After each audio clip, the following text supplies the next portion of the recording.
Hast du dir jetzt erst einen Bass gekauft und möchtest mit dem Bassspielen anfangen? Dann habe ich hier eine Schritt-für-Schritt-Anleitung für dich, wie du am besten mit dem Basslernen anfängst. Was braucht man denn zum Bassspielen? Ganz klar ein Instrument. Den Bass, Bassgitarre, E-Bass, wie auch immer man dazu sagen möchte. Da gibt es verschiedene Modelle, beispielsweise so ein Bass. Es gibt aber auch zum Beispiel so ein Modell. Eventuell hast du ja auch so einen Bass gekauft. Vielleicht hast du dir auch einen 5-Seiter-Bass gekauft mit so einer tiefen H-Seite. Oder vielleicht einen Akustikbass. Ganz egal, was für einen Bass du dir gekauft hast.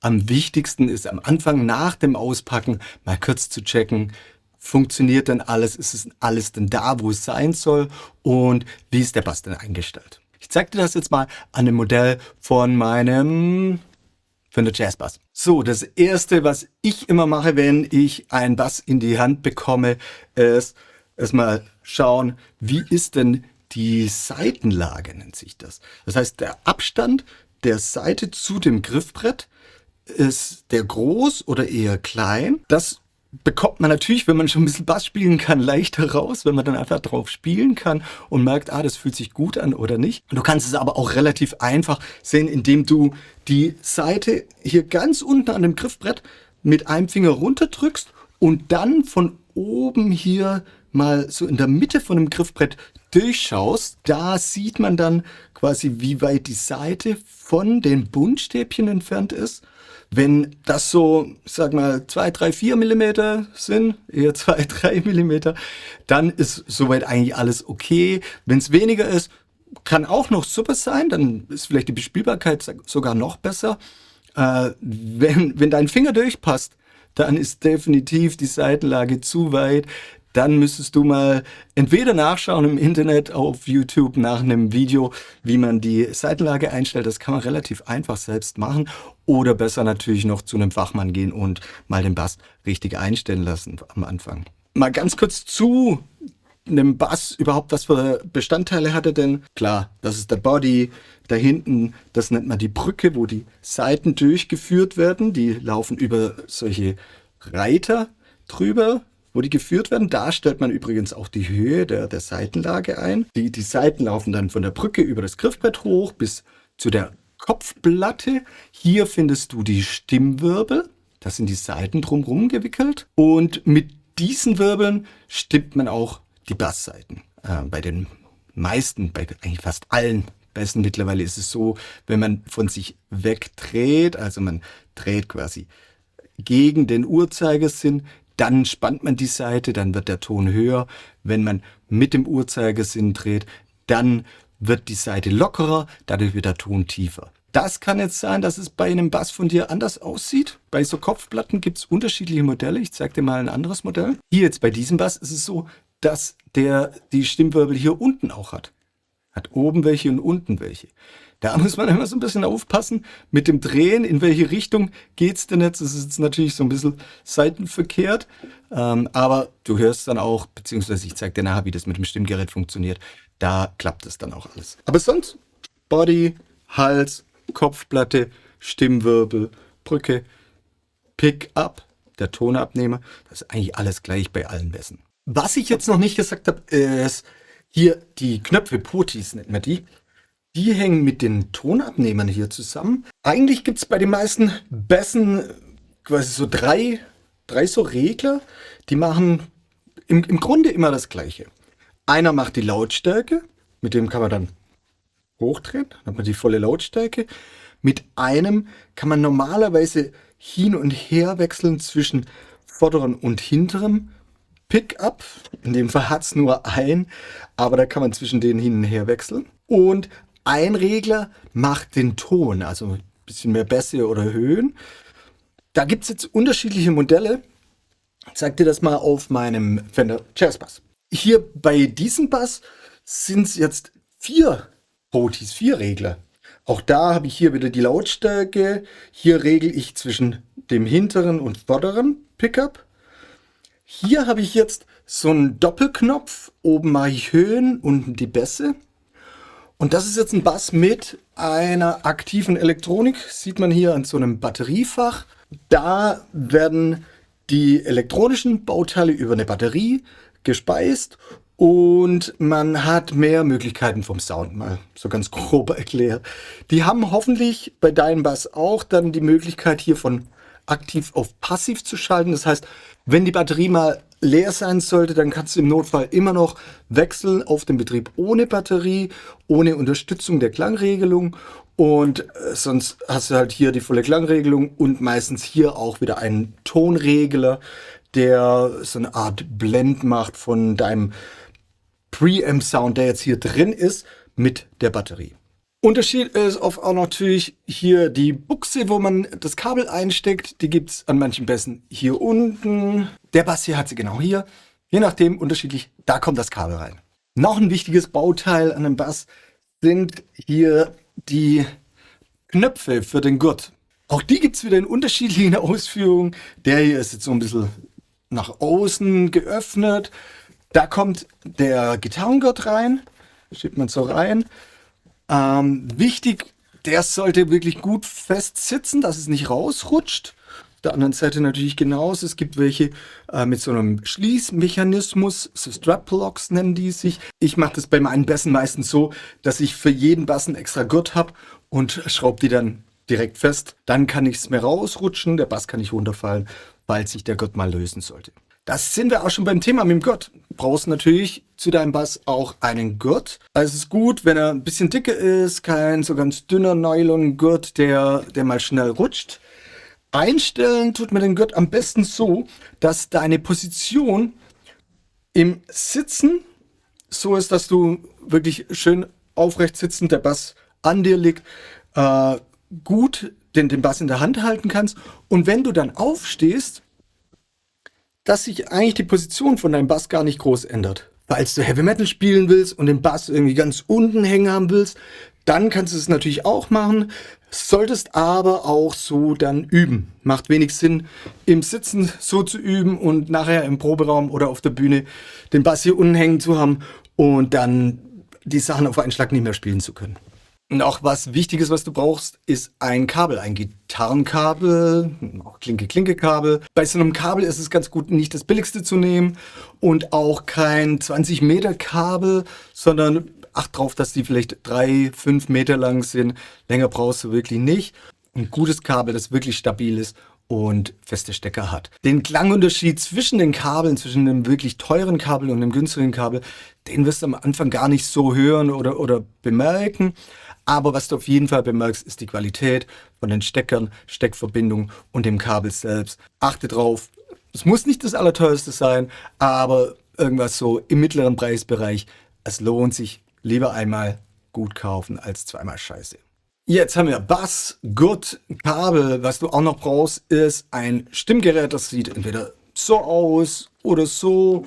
Oder vielleicht sogar mit dem Handy, mit einer App. Gibt es auch kostenlose Apps. Das ist jetzt ein Stimmgerät zum Anklemmen an den Bass. Kann man so hinklemmen. Hier. Und das misst dann die Schwingung und zeigt dir an, welchen Ton wir da haben. Kann man entweder dahin machen oder kannst es auch hier unten festmachen. Ja, irgendwo an dem Bass, wo er die Schwingung aufnehmen kann. Hier oben ist meistens am sinnvollsten. Und dann kannst du den Bass auch gleich mal stimmen. Das ist ganz wichtig. Wir haben die höchste Seite, nennt sich G, dann kommt D, A und E. Das ist die tiefste auf einem Vierseiter-Bass. Und zum Stimmen gehen wir einfach so vor. Du schlägst die Seite an. Es zeigt den Ton an. Bei mir ist es jetzt, ja, passt schon ziemlich gut. Wenn ich die Seite jetzt etwas locker, also zu mir herdrehe, dann wird es tiefer, dann wird ein Fest raus. Dann drehe ich weiter, weiter, weiter. Und jetzt habe ich wieder mein G. Das heißt, ich habe von mir weggedreht und die Seite angespannt. Dadurch erhöht sich der Ton. Das gleiche machen wir auf der nächsten, auf der D-Seite. Auch da muss ich jetzt ein kleines bisschen höher gehen. Und auf der A-Seite, auch die ist minimal zu tief.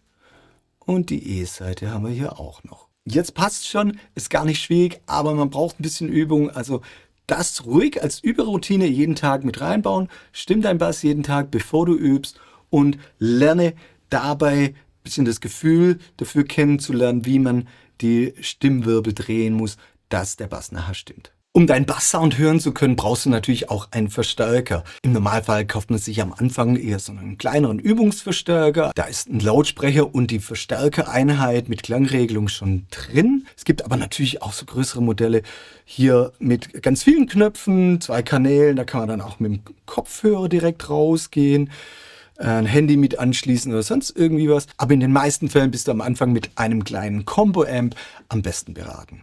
Ich zeige dir hier jetzt mal ganz kurz in einer Software, wie denn so ein Verstärker aussehen kann, welche Knöpfe der hat. Und so oder so ähnlich wird es bei dir wahrscheinlich auch aussehen. Ich zeige dir mal, wie man was denn verändert und wie man seinen Sound da einstellt. Ganz wichtig dabei ist, dass du immer erst das Kabel in deinen Bass einsteckst und dann in dein Amp. Kleiner Tipp hier auch noch, wenn du das Kabel nimmst und hier erstmal durch den Gurt durchfädelst und dann einsteckst. So hast du dann auch gleich so eine Sicherheitszugentlastung dran. Da passiert dann nichts, wenn du zufällig mal auf dein Kabel drauf stehst.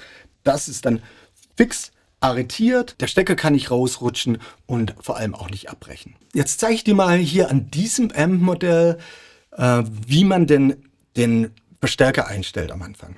Und klar, du musst ihn einschalten, irgendwo hinten ist ein Einschalter dran. Und dann dreh als erstes mal den Gain-Regler, heißt der wahrscheinlich bei dir, ganz runter auf 0 und Master oder Volume heißen die manchmal auch runter. Das ist der Gain-Regler ist meistens links, es geht immer von links nach rechts und der Master oder Volume ist meistens rechts. Gain stellt ein, wie deine Eingangslautstärke ist.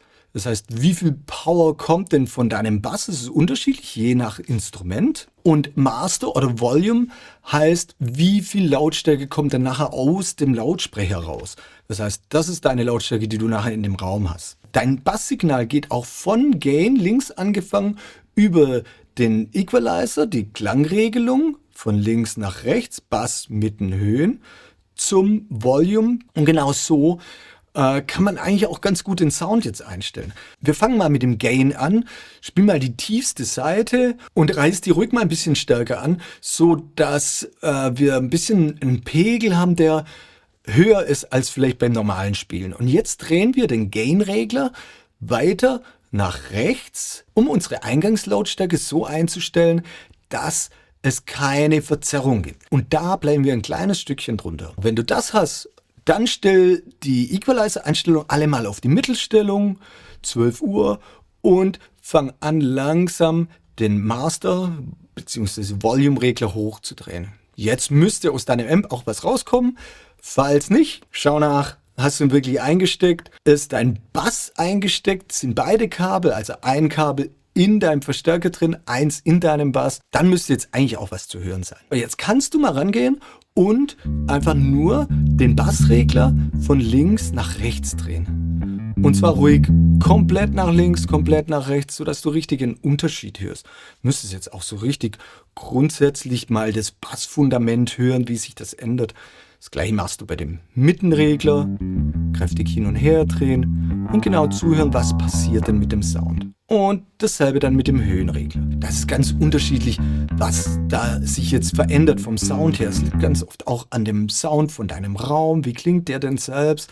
Hat er vielleicht zu viele Bassanteile? Und so passt man jetzt seinen Sound von dem Amp an.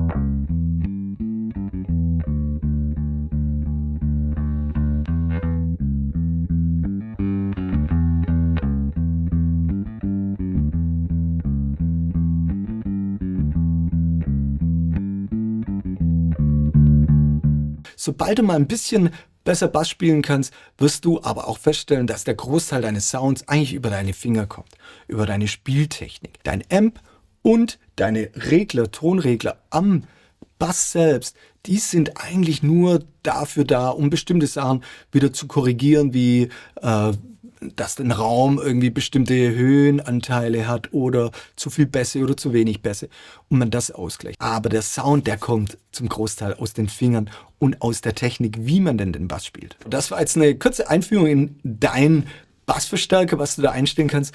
Das müsste bei eigentlich allen Bassverstärkern so oder so ähnlich sein. Viele haben noch einen Kopfhörerausgang oder einen Eingang für deinen Tuner, egal was, oder vielleicht sogar für ein Effektgerät, aber das ist wirklich was für ein bisschen später. Okay, das Equipment haben wir abgecheckt. Bass, Kabel, Gurt, Stimmgerät, der Amp. Jetzt kommen wir eigentlich zum Spielen. Endlich! Da haben die meisten am Anfang ein bisschen das Problem, dass natürlich so ein Instrument wie der Bass durch die Dicke des Halses und auch seine Größe, auch die Dicke der Saiten, im Gegensatz zu einer Gitarre, meist anfangs eher so ein bisschen als Fremdkörper wirkt. Das sollte aber nicht sein. Zum Bassspielen braucht man eigentlich nicht viel Kraft. Es ist vielmehr die Technik, die es ausmacht, um sich leicht auf dem Griffbrett zu bewegen und auch alles das zu spielen, was man auch spielen möchte. Wir starten mal mit der linken Hand, die Greifhand. Und zwar so ein kleiner Trick, um die richtige Position zu bekommen, ist die: Nimm mal deine linke Hand, lass die einfach mal neben dir hängen. So hat die jetzt eigentlich eine ganz natürliche Position. Sie ist locker, die Finger sind ganz locker, nicht verkrampft, du sitzt nicht so da, sondern es ist wirklich deine Hand einfach so. Und dein Daumen ist so ein bisschen zwischen deinem Zeige- und Mittelfinger. So, jetzt machen wir eins. Du nimmst die Hand hoch, lässt die Position genau so, wie sie vorher auch war. Also ist genau gleich. Ich nehme jetzt meine Hand hoch, drehe die so ein bisschen rüber, dass der Daumen zu mir zeigt. Und jetzt nehme ich meinen Bass, heb den so hoch und lege den in meine Hand rein. Und zwar nicht so ganz runter, nicht bis auf die Handfläche, sondern einfach mal nur so rein, dass mein Daumen hinten an dem Griffbrett dran ist. Ungefähr so in der Mitte des Halses. Nicht oben drüber, das sieht man viel bei Gitarristen. Das bringt aber hier mit der Zeit ein Problem mit der Sehne. Kann man eine Entzündung bekommen. Also schau, dass dein Daumen hinter dem Griffbrett bleibt, nicht darunter rutschen, sondern eher so mittig ein kleines bisschen weiter oben. Von vorne sieht es dann im besten Fall so aus. Ich habe jetzt wieder meine Position, nimm das hoch, mein Bass rein. Meine Finger bleiben genauso leicht gekrümmt, wie sie jetzt sind. Sie berühren alle das Griffbrett bzw. die Saiten, ohne jetzt runterzudrücken. Nur ganz locker lassen. Das solltest du am Anfang ein paar Mal machen. Einfach um das Gefühl für den Bass zu bekommen. Nicht, dass du den so in die Hand nimmst und zusammendrückst, sondern einfach, dass es sich natürlich anfühlt. Manchmal ist es auch so, dass der Bass zu weit so nach hinten ist, dann wird es in der Schulter zu eng, der Ellenbogen ist zu nah dran. Also ruhig bisschen den Basshals nach vorne nehmen, schauen, dass sich alles ganz locker anfühlt, keine Anspannung in den Muskeln hier drin ist und die Schulter auch nicht nach oben ziehen, sondern ganz, ganz locker lassen. Und jetzt kannst du einfach mal so ein bisschen das Griffbrett hoch und runter rutschen, einfach dran bewegen, um das Gefühl dafür zu bekommen, wie sich denn so ein Basshals in deiner Hand anfühlt. Am Anfang ist es nicht so einfach, das hinzubekommen und auch die Finger weit genug spreizen zu können, dass man überall an jeden Bund rankommt auf dem Griffbrett. Kommen wir zur rechten Hand. Es gibt unterschiedliche Spieltechniken beim Bassspielen. Am häufigsten ist eigentlich die Technik mit den Fingern, dass man in einem Wechselschlag Zeigefinger und Mittelfinger verwendet, den Daumen aufsetzt auf entweder den vorderen, hinteren Pickup. Manche haben auch noch so einen kleinen Steg hier dran, wo man den Daumen draufsetzen kann, wie ein Anker. Und dann bleibt man hier mit dem Ellenbogen auch möglichst in der Position, dass es nicht hochziehen, nicht so nach oben, aber auch nicht auf dem Bass so komplett extrem drauflegen, dass deine Hand hier so abknickt. Auch da, das merkst du sofort, spannt sich der Muskel an, hier oben, die Sehnen werden zu sehr gedehnt, das schmerzt, wenn man zu weit geht. Das sollte nicht sein. Du musst ein gutes Gefühl haben, es muss sich alles sehr locker anfühlen. Kommen wir zur Anspieltechnik. Der Wechselschlag bedeutet eigentlich, dass immer der erste und der zweite Finger sich regelmäßig abwechseln, und die Saiten anspielen. Auch das ist am Anfang noch ein bisschen schwierig. Startet mal mit einem Finger, einfach nur mal, um ein Gefühl zu bekommen, wie sich die Saiten denn anfühlen. Dafür gehst du einfach her, setzt deinen Finger an und spielst die Saite mal an. So, jetzt kannst du den Sound beeinflussen. Wenn du mehr von deinem Finger, von der Fingerkuppe nimmst, wird der Sound voller. Wenn du mehr von ganz vorne, von der Fingerspitze verwendest, dann hörst du oft auch noch den Nagel und der Sound wird viel dünner. Unser Ziel ist eigentlich, den vollen Sound zu bekommen. Das heißt, einfach ein bisschen mehr vom Finger zu verwenden. Die Anspielposition ändert den Sound. Hier vorne ist es softer, Mittelposition. Ganz hinten ist es viel härter. Und so kannst du jetzt einfach mal ein bisschen testen, wie sich denn die Saiten anfühlen und wie sich der Bass anhört. Das gleiche kannst du natürlich auch auf der nächsten Seite machen, auf der A-Seite.